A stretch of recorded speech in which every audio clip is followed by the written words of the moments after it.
O seguinte e-mail foi enviado a vários especialistas em Machado de Assis, professores universitários, comentadores, solicitando a eles uma resenha rápida de um livro sobre Machado de Assis, que está para ser lançado dia 14 de maio, daqui a um mês, na Biblioteca Estadual do Espírito Santo. Grande professor, rapaz, tenho recebido de pesquisadores de Machado retorno formal por e-mail do tipo: desejo que seu livro tenha sucesso e cumpra seu objetivo de divulgar a obra de Machado de Assis, entre aspas.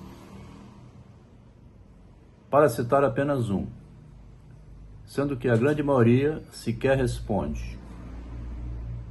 Os e-mails são enviados e o profissional ocupado, naturalmente, não conhece aqui quem é a pessoa que enviou, né? Não responde. Entendo que são comentários formais, alguns mais educados que outros, mas nunca vão além da mera formalidade. Não querem nenhum compromisso mais sério do tipo: quero ver que novidade você diz ter neste livro, entre aspas, eu botei. Fiquei curioso, envia para mim o PDF ou um exemplar, quero lê-lo para confirmar se existe de fato algo novo, como afirma, que mereça um investimento para divulgá-lo, fecha aspas. Quer dizer, é formalidade de salão, cortesia, linguagem educada, respostas vazias de pesquisadores que já estão ocupados demais com tarefas do cotidiano e nem acreditam que possa existir de fato qualquer coisa de nova sobre Machado. Estou cansado de estudar, abre aspas, aqui tem uma novidade, fecha aspas, e quando vão ler, é uma novidade ínfima, uma coisa mínima aqui ou ali em Machado de Assis. Nesse sentido, dada a seriedade do seu trabalho, e como mencionou, se você quiser me presentear com um exemplar, eis meu endereço, enviarei um exemplar físico.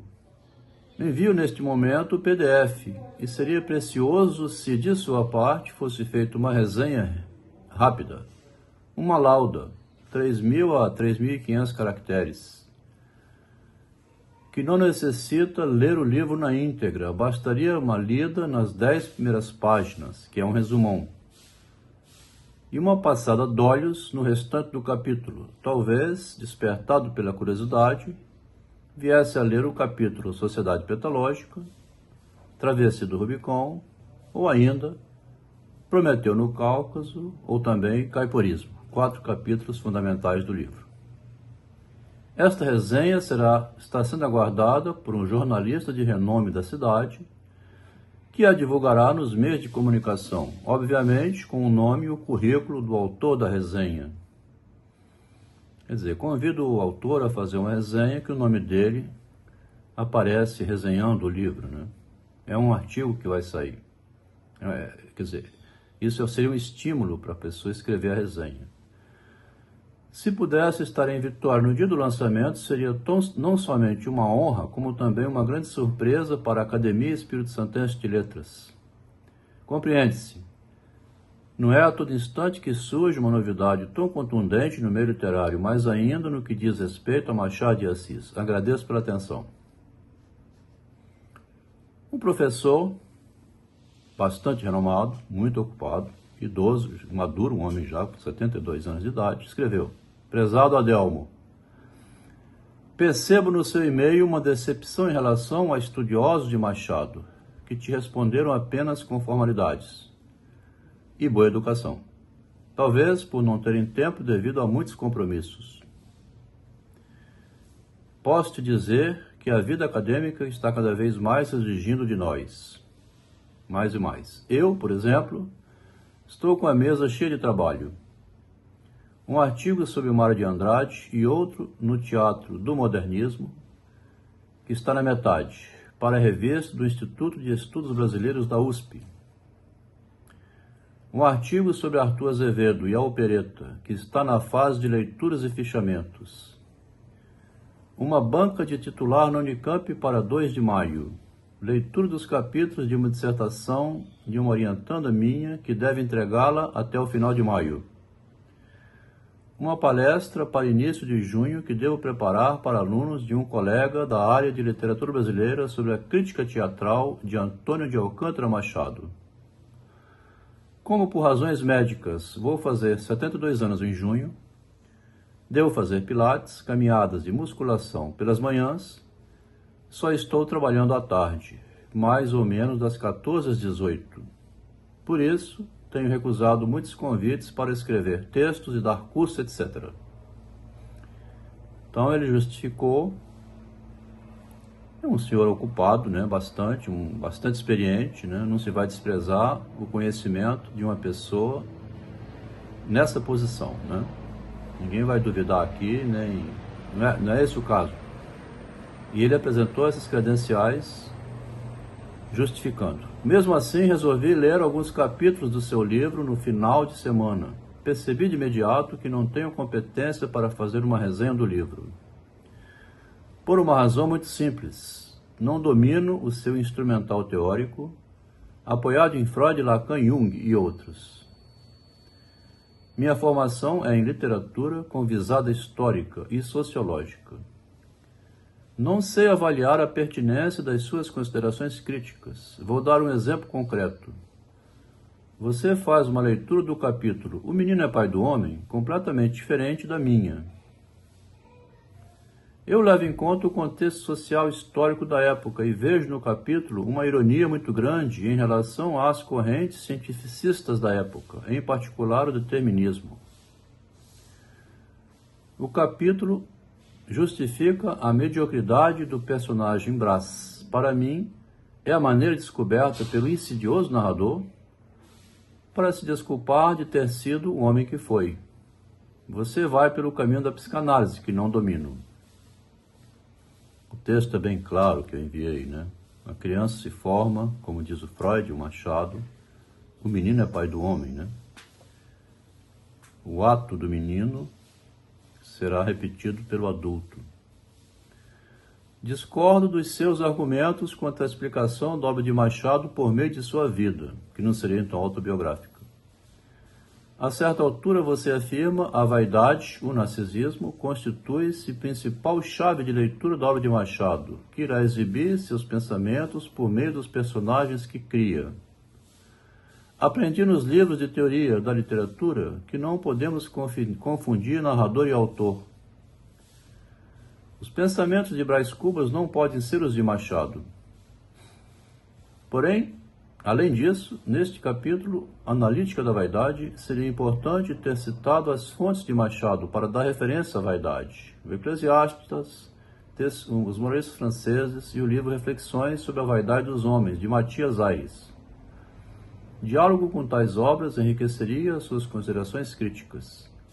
Na página 12 você afirma, 20 anos depois que o Alienista, em 82, foi publicado, Machado dirá: esta conclusão, tão absoluta, etc., não é Machado quem diz, mas Simão Bacamarte. Mais uma vez, a confusão entre autor e narrador.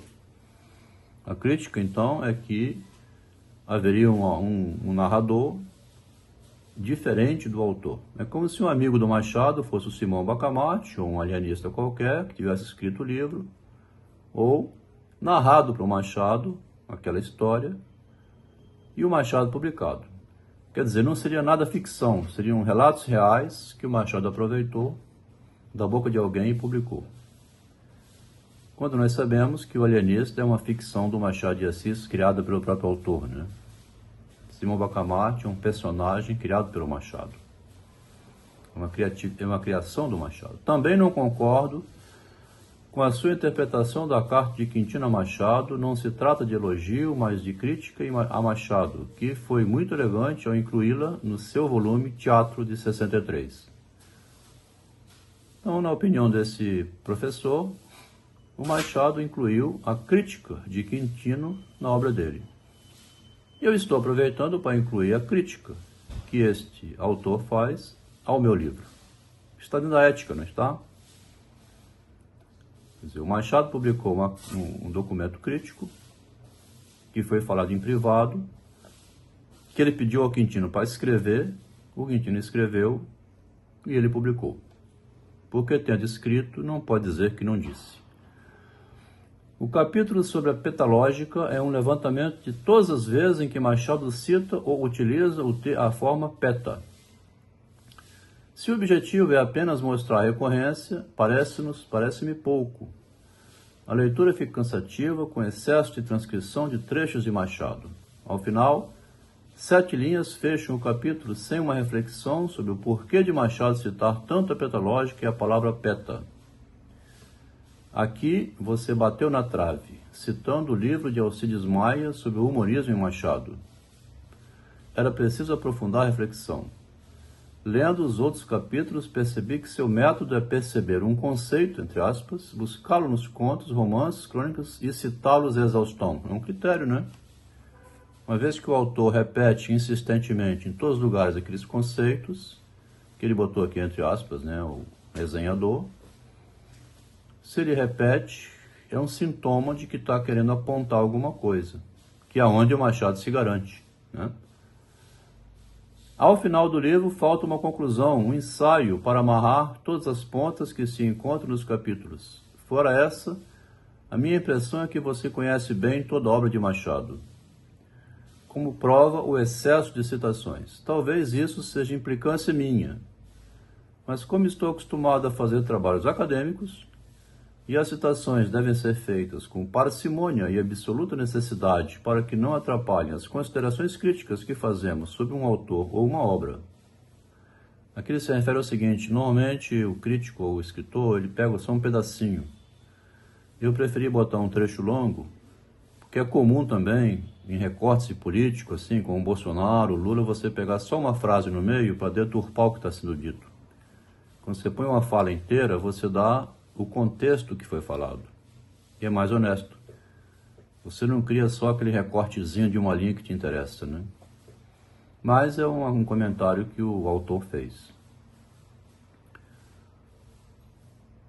Você não faz isso. Ignora as contribuições dos grandes críticos que não faz isso assim, não faz esses recortes para comentar em comparação com os grandes críticos.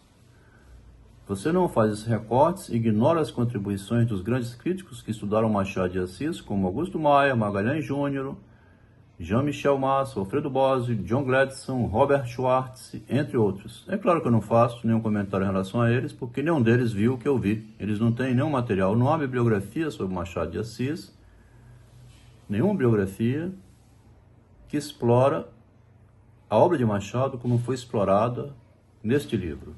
Não tem mais ninguém para dialogar sobre isso. O risco de não conhecer a fortuna crítica de um escritor é, às vezes, pensar que faz uma interpretação nova quando já foi feita por algum crítico. Tá vendo?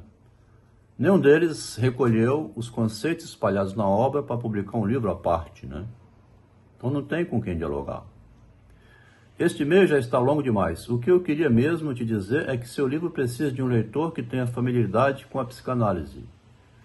Sem o domínio do instrumental teórico que você utilizou, não é possível avaliar se a sua contribuição é original ou não.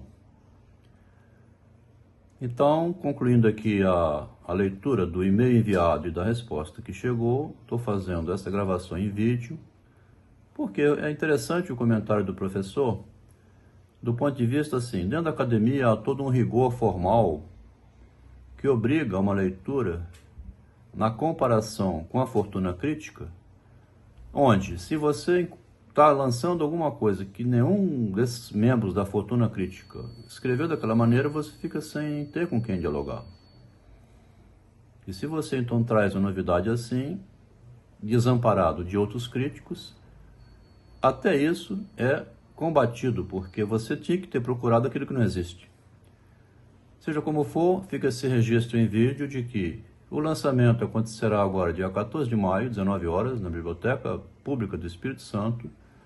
A pessoa que estiver circulando por Vitória, os moradores da cidade, terão a oportunidade de ver uma novidade que tem mais de 100 anos, que ninguém nunca viu, nesse grande autor brasileiro, Machado de Assis.